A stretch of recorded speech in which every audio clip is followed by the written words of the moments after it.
Hello hi नमस्कार. तर आम्ही आलो आज रांजणगावला आमचा कॅम्प होता. कॅम्प झाल्यानंतर आम्ही आलो गणपतीच्या दर्शनाला. दर्शन घ्यायला गेलो होतो तर भयंकर लाईन होती तिथं. त्यानंतर मी चोरून लपून व्हिडिओ काढले, कारण की व्हिडिओ काढायला अलाउड नव्हते. तिथले वॉशरूम मला खूप ओरडत होते. पण दर्शन झाल्यानंतर आम्ही बॅक साईडला गेलो. बॅक साईडला खूप छान सुंदर पिंड होती.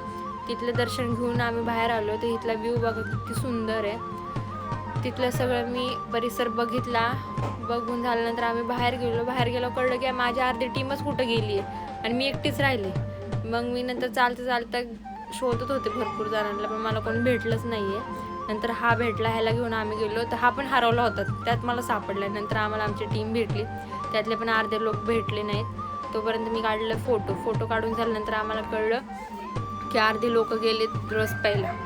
त्यांनी आम्हाला फोन करून बोलवलं, पण आम्हाला रोडच माहिती नव्हता. काय करणार, आता बसले, पण मला प्यायचं होतं. जाऊ देत आता. मग बसले मी गाडीत जाऊन. त्यानंतर सगळे आल्यानंतर आम्ही निघालो. जाताना खूप लेट झालं, पण हा सनसेट बघा इतका सुंदर होता की दिवसभराचा शीण निघून गेला. खूप छान वाटलं. तर असं होता आजचा दिवस.